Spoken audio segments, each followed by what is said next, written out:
What's up, everybody? Welcome into Profit Picks. If you are new, we always start the day by being transparent. And yesterday, I said I didn't have to bet the games because I already have series tickets in my pocket, but I should have bet them anyway. I didn't bet anything, so you know, nothing to report. But Clippers win easily, and Knicks get the job done as well. Love to see that for my series bets. Veno, did you get to the window with anything? How you doing today? I'm doing good, buddy. I had all three games covered yesterday. I bet them all. The Detroit team total, they lose the game, but I think the analysis, or at least the way I looked at it, the handicap was right because it doesn't seem like the Knicks can stop them offensively. Detroit just couldn't stop New York either. That cashed. The Clippers we talked about in depth. That's what I left for the best bet here on the show. That cashed really easily. And I had the OKC. Yeah, we were just talking off air here.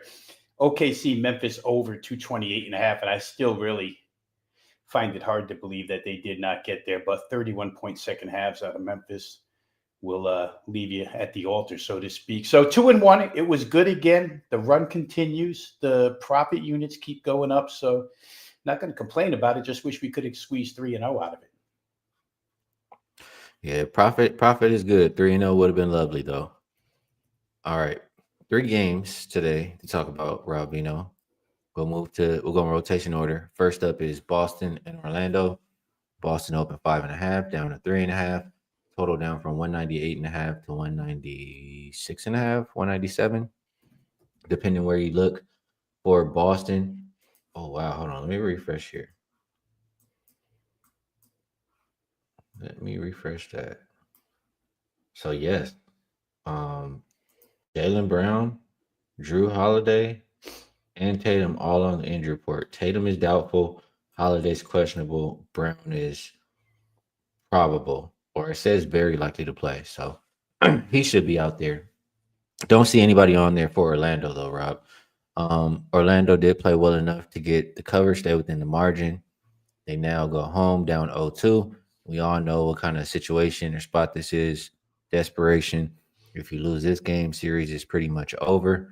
Um, so it makes sense why you get a little bit of a shorter line than um, what we've been seeing between that and the home court switch.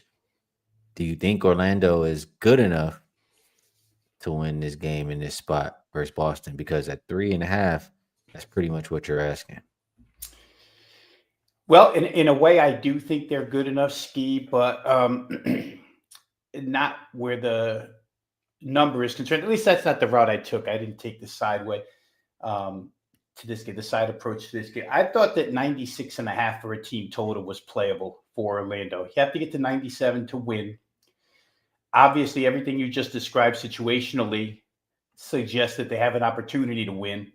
And then when I take Jason Tatum and now very possibly Drew Holiday off the defensive end of the floor, I think maybe you get a little better offense, at least from the perimeter out of Orlando. They're not a good shooting team. We know it, but they're an even worse shooting team when they're going over all those perimeter defenders that Boston has.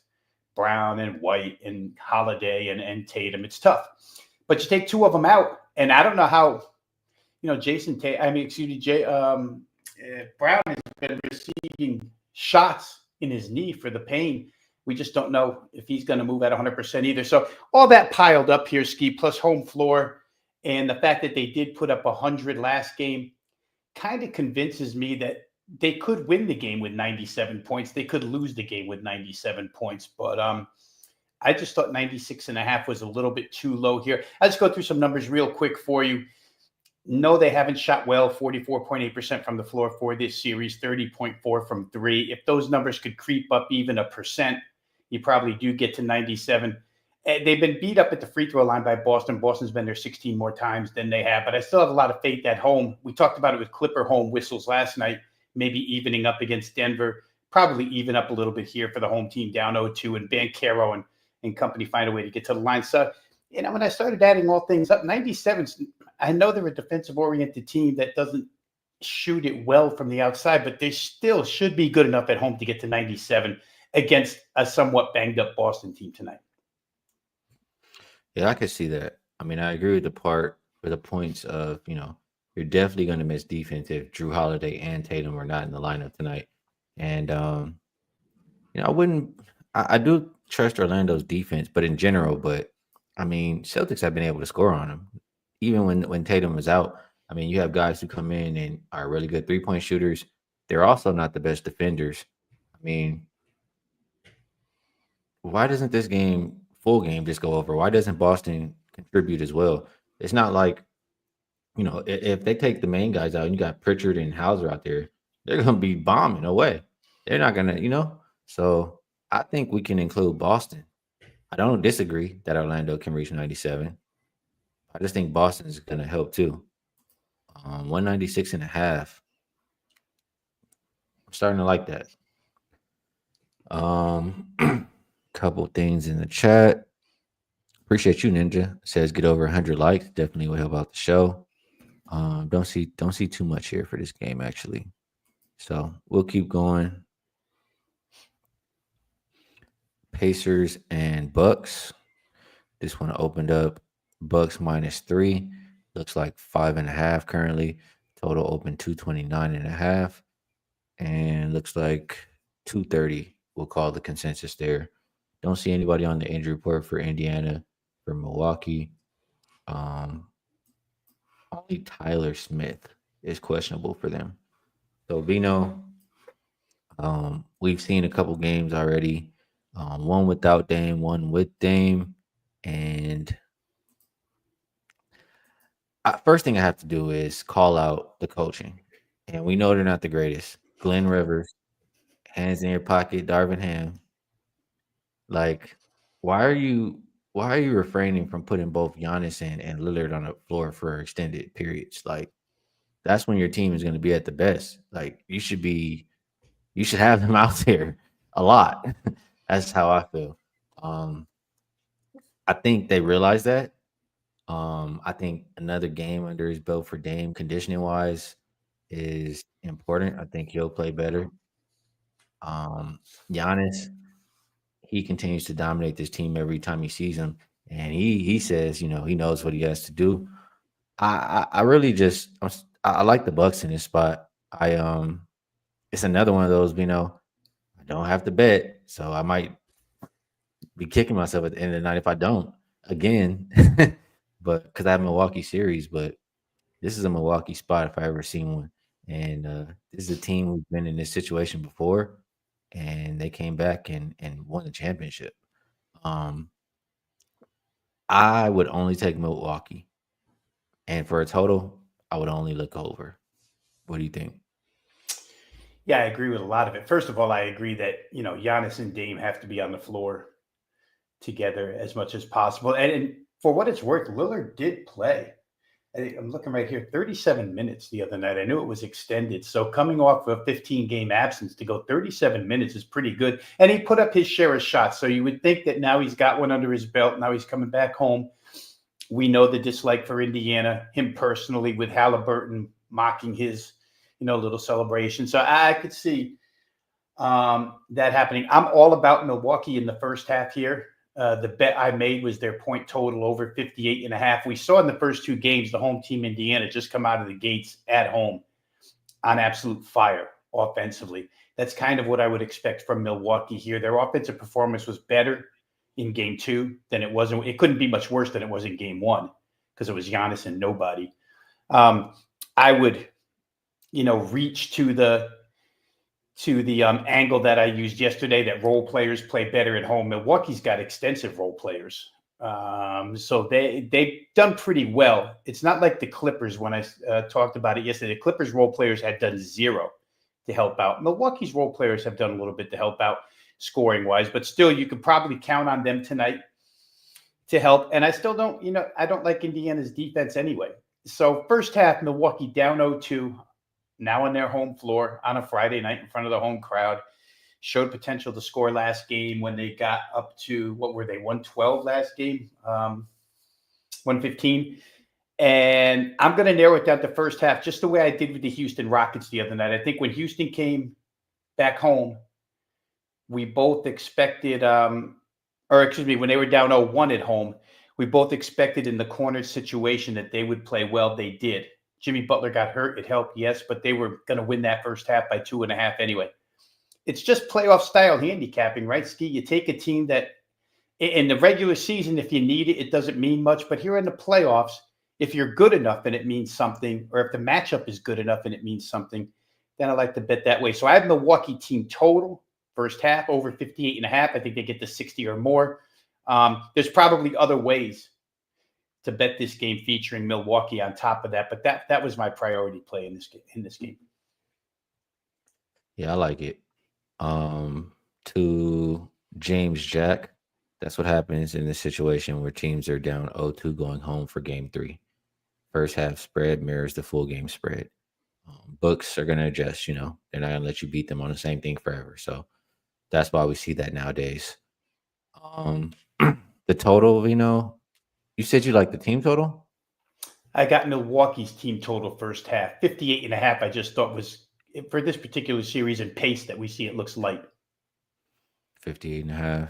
That does seem very doable. Yeah, maybe. I mean, Milwaukee's not the best defensive team, but in this game, you should get max effort on both sides. So that's what makes me hesitate about betting the full game over. Maybe that team total is the way to go. But for me, either Milwaukee or over.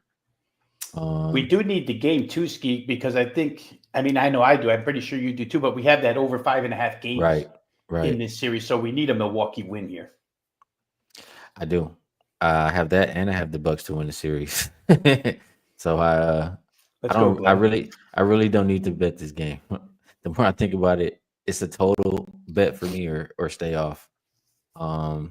Saturated says, surprise Skee is back in the fighting docks.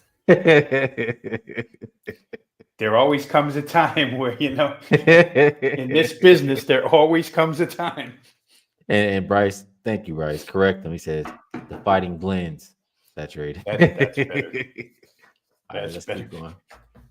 Lakers and T-Wolves opened up Wolves -2.5, now 3.5. Total open 207.5, and that's pretty much what we're looking at everywhere. Injury report, usual 2 guys, Dillingham and Kleba, both out.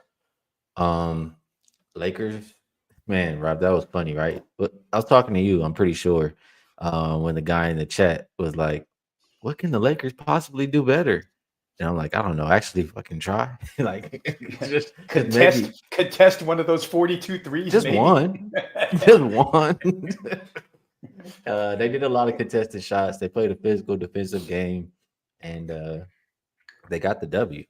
So that was a nice win for the Lakers. Minnesota still has stolen home court. They'll try to protect it here, but I'm not sure that I trust them. I know Minnesota to end the year was pretty solid as a home favorite. On the year, still had a losing record. Lakers, anytime I see the Lakers catching points, it makes me want to think about it because I think they're one of the better teams in the West. I think they can win almost any game, honestly. So, and last year, for you guys saying I'm a homer, last year I had the Lakers going out in the first round. I just call it how I see it. But I'm probably not going to take the side. I mean, this is another one, right? Where I don't need to bet it because I already have the Lakers to win the series. I already need them enough. I don't need to add any more really on there. But what do you think about this? We know both teams are really good defensively. We've seen they're coming off a really good defensive game, a game where both teams shot 21% or less from 3. I can't help but think we see some, shooting go back to the norm. Like they're gonna have to shoot better. I know defense was ramped up, et cetera, but I think we see more shots going in here today. 207.5. I mean, that's a big way from what the total was in game 1, if I'm not mistaken. So I'm thinking it's time to go back on an over here, Rob. What do you think? I'm with you on in a lot of aspects here. First off, the point about not needing to bet the game.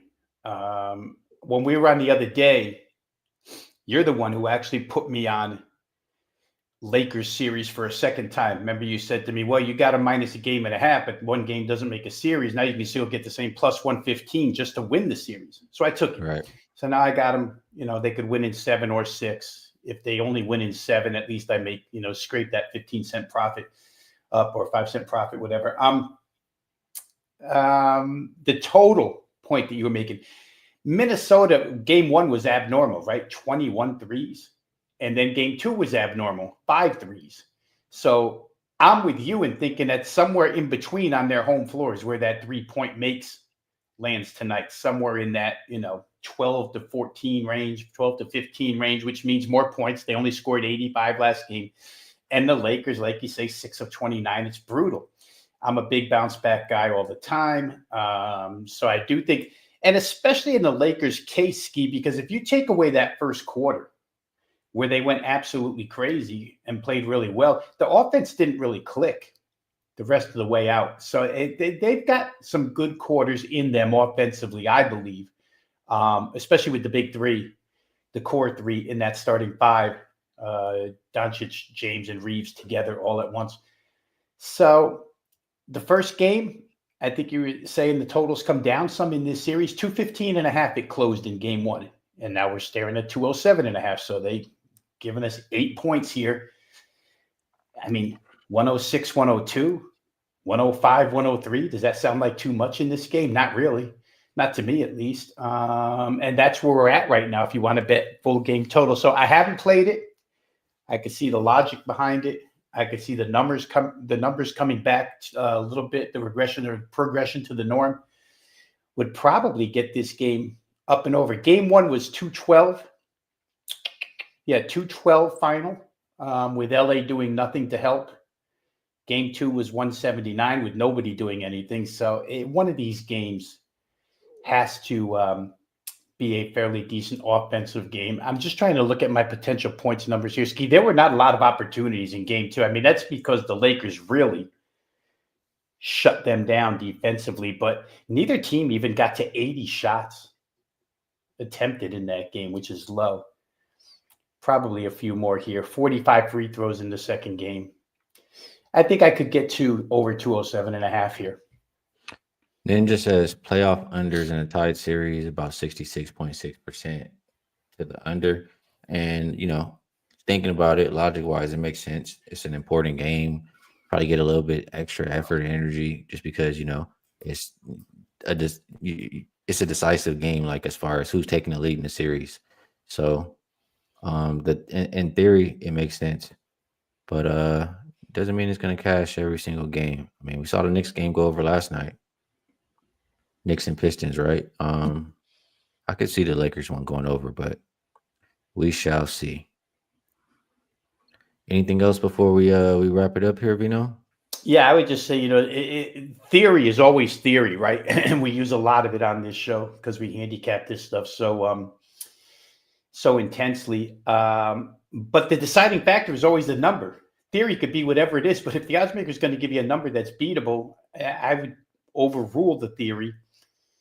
And in this case, 207.5 does look a little bit beatable. Like I said, when suggesting final scores here, 106, 102, 106, 103 just doesn't sound out of the realm of possibility. So we'll see. But that's just my thoughts on theory. I use a lot of it, I know.